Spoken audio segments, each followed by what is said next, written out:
안녕하세요. 전효수입니다. 인구 구조의 변화가 이야기하는 불러오는 굉장히 많은 변화들이 있을 겁니다. 특히나 시장과 기업 눈여겨봐야 될 전략적인 포인트들을 한국 사회는 현재 많이 가지고 있는데요. 그 대표적인 변화를 추동하는 그룹들, 바로 70년대생이 될 것 같습니다. 이 70년대생에 대한 완전 정복은 짧게는 기성세대의 시장 질서를 재편하는 힌트가 되고요. 조금 길게는 70년대생을 뒤따라오는 MZ세대, 이른바 후속세대의 미래 소비를 판단하는 또 하나의 중요한 루트가 될 수도 있습니다. 결국 크게 얘기한다면 70년대생, 이른바 중년이 된 요즘 어른들에 대한 관념과 인식과 환경들에 대한 이해야말로 미래 시장을 읽어내는 큰 계기가 될 수가 있을 것 같습니다. 70년대생의 특징과 비즈니스의 향방은 크게 세 가지의 포인트로 우리가 관찰할 수가 있을 것 같습니다.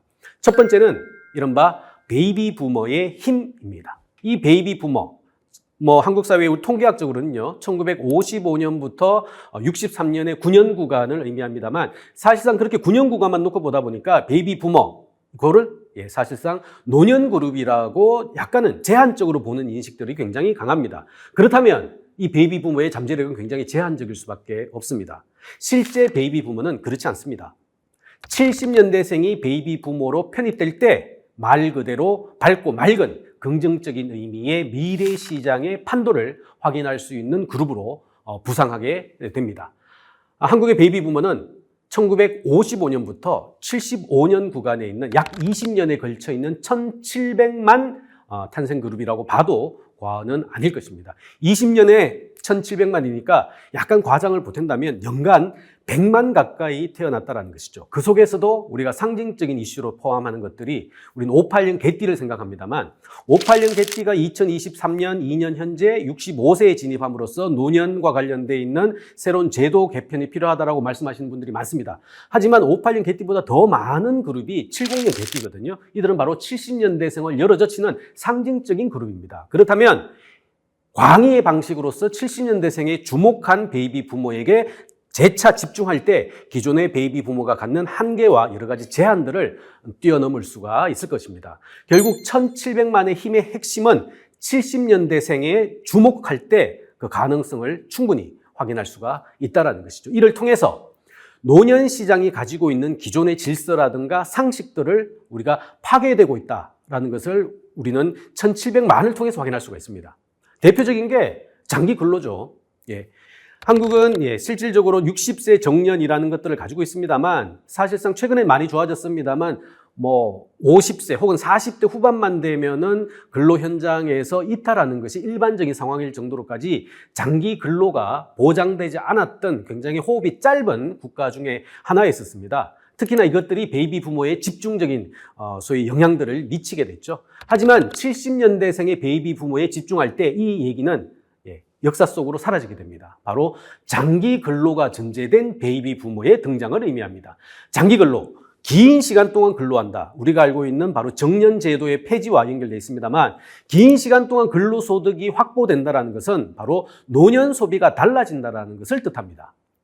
우리가 노년 비즈니스, 이른바 시니어 시장을 제한적인 시장으로 보는 가장 중요한 맥락은 장기 안정적인 근로소득이 없기 때문이거든요.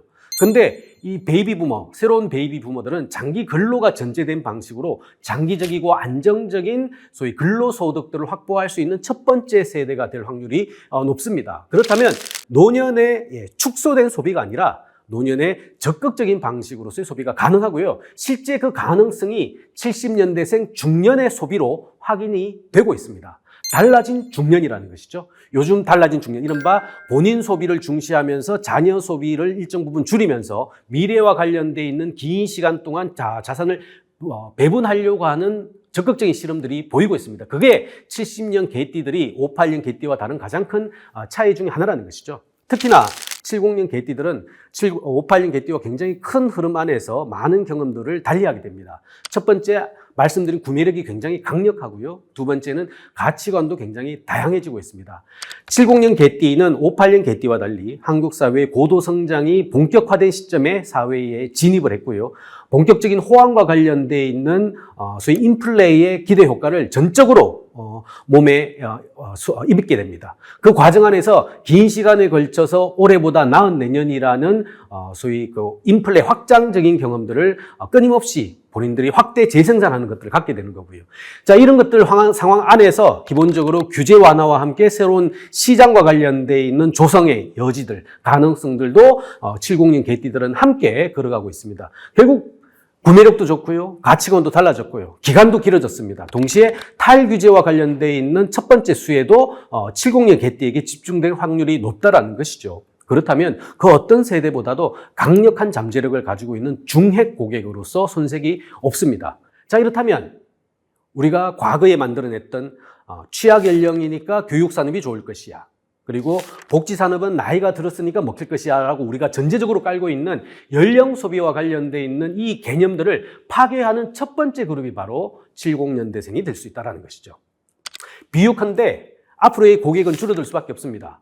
고객이 줄어든다. 그 안에서 부가가치를 늘려야 된다. 그렇다면 반복 구매를 만들어내는 전략들이 굉장히 유효할 수밖에 없다는 것이죠. 반복 구매를 만들어낸다. 반복 구매는 바로 한나의 고객으로부터 발생할 수 있는 욕구를 그 욕구의 반복 구매 안에서 실현시키는 방식이 유력할 것입니다. 전체적인 전략에서는 바로 시니어 시프트라는 단어도 확인할 필요가 있습니다. 시니어 시프트, 바로 시니어, 나이 드신 분들에게 시프트, 전환을 해준다는 얘기가 되는 거거든요.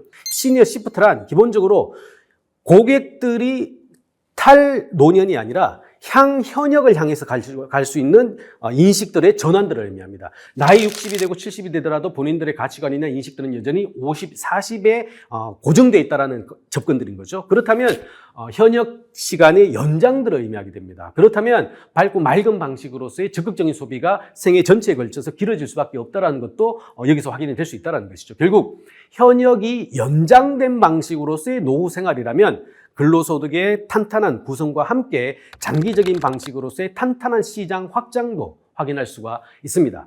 대표적인 게 서비스입니다. 한국의 탈제조 향 서비스는 이제 시대 변화입니다. 동시에 복지의 산업화도 불가피한 대세적인 흐름 중에 하나입니다. 서비스와 복지, 이것이야말로 70년 개띠가 앞으로 굉장히 소위 구매력을 집중시킬 수밖에 없는 잠재적인 항목인 것이죠. 동시에 이것들은 그동안 한국 사회를 먹여 살렸던 낙수 효과적인 제조업, 수출, 우리 재벌과 관련되어 있는 우리 3인 모델이죠. 바로 수출 주도형의 모델들을 보완할 수 있는 강력한 대체 혹은 보완 모델로 손색이 없습니다. 서비스와 복지, 결국은 나이 듦과 관련되어 있는 새로운 가능성, 새로운 욕구로 소위 정리될 수밖에 없기 때문이죠. 자, 그럼에도 불구하고 이분들에 대한 또 하나의 혐의, 의심은 있습니다. 노년 빈곤과 관련되어 있는 현상들입니다. 70년 개띠가 58년 개띠와 다른 가장 중요한 차이는 바로 노년 빈곤의 재구성의 이슈입니다. 대표적인 근로소득 그리고 공적연금이라고 표현되는 연금소득들이 굉장히 늘어나는 반면에 과거에 선배 세대들이 의존해왔던 우리 사업소득이라든가 용돈 줘서 받는 사적 이전 같은 건 굉장히 줄어들고 있거든요. 즉 가족 의존형에서 70년 개띠들은 각자 도생형으로 그들의 포트폴리오를 달리 재편하고 있다는 점에서 굉장히 달라진 그룹이라고 볼 수가 있습니다. 더는 용돈이나 사업소득이 아니라 이제는 월급과 연금소득 중심으로 갈 수밖에 없고요. 실제 전체적인 규모도 빠른 속도로 늘어나고 있습니다. 기본적으로 이 70년대생 같은 경우에는 노년소득만 가더라도 보통 한 4,600에서 5,000 가까이 기대가 되고 있습니다. 결국 그렇다면 더 오래 일하고 더 많이 축적한 돈을 가지고 늙어간다는 것을 의미한다는 것이죠. 그렇다면 긍정적인 생활 소비가 시작된다라고 볼 수도 있습니다. 동시에 이분들 같은 경우에는 선배들의 노년기와 달리 탈의료, 적극적인 유병 노후가 아니라 무병 노후와 관련되어 있는 사전적인 예방 차원의 관리도 굉장히 달라진 첫 번째 그룹이다 보니까 간병 이슈와 관련된 불가피한 흐름도 있겠습니다만 적어도 소위 유병 노후의 기관을 최소화시키려는 소위 적극적인 방식으로서의 중년 생활 통제들도 보이고 있습니다. 그렇다면 선배 세대의 노년 빈곤과는 다른 방식으로서의 재구성된 시니어 시장도 시작된다는 것을 확인할 수가 있죠. 결국 그렇다면 본격적인 시니어 마켓은 지금부터라는 것을 의미합니다. 이른바 70년 개띠가 열어젖힐 올더머니, 바로 영머니가 아니라 올더머니가 새로운 한국 사회의 구원투수가 될 수도 있습니다. 실제 우리 위험자산이라고 표현되는 부동산을 50대, 60대가 적극적으로 사들이고 있거든요. 동시에 부모를 위해서, 자녀를 위해서도 돈을 씁니다만 중간에 껴있는 자아실현, 즉 본인을 위한 적극적인 취미 소비들에 대해서도 눈을 뜬 첫 번째 세대이기도 합니다. 결국 소극적인 은퇴 소비에 머물렀던 기성세대와는 확연히 달라진 70년대생을 우리는 볼 수가 있습니다. 두 번째, 늙고 병들면 장기 요양보험의 등급으로 자연스럽게 편입되는 정부형의 최소 복지도 이들은 거부하기 시작한 첫 번째 세대이기도 합니다. 70년대생의 노년은 이른바 여유롭고요, 넉넉한 방식으로서의 사치제 혹은 선택제의 가능성이 조금 더 넓어질 여지가 있다고 보는 거죠. 그렇다면 이들은 기성세대의 소극적인 은퇴 소비, 그리고 정부에 의존한 방식의 최소 복지가 아니라 본인들의 능력을 통한 적극적인 소비를 실현하고 추동하는 강력한 소비 집단으로 재편될 수도 있을 것 같습니다. 결국 저성장에 직면한 한국 사회의 딜레마도 70년대생의 비즈니스를 통해서 해결할 힌트를 우리는 얻어낼 수가 있습니다. 바로 내수 시장의 핵심적인 열쇠가 될 수 있다는 것이죠. 어차피 낙수 효과의 가능성, 수출과 소위 제조를 통해서 만들어냈던 지난 두 세대에 걸쳐 있는 강력한 한강의 기적 같은 성장 모형은 더는 끝났습니다. 이제는 1인당 35,000불의 GDP, 그리고 5천만이 넘는 인구를 가지고 버텨낼 수 있는 내수 시장을 통한 이 부가가치의 유지가 굉장히 중요해졌죠. 이것을 견인하고 이것을 이끌어낼 수 있는 가장 강력한 핵심 열쇠가 바로 70년대생의 오늘에 있다고 볼 수가 있습니다. 이들은 금전적으로 강화되기 시작했습니다. 시간도 평균 수명 연장으로 훨씬 더 늘어났습니다. 그럼에도 불구하고 늙으면 병들다라는 이 신호도 어쩌면 거부하기 시작한 최초의 세대이기도 합니다.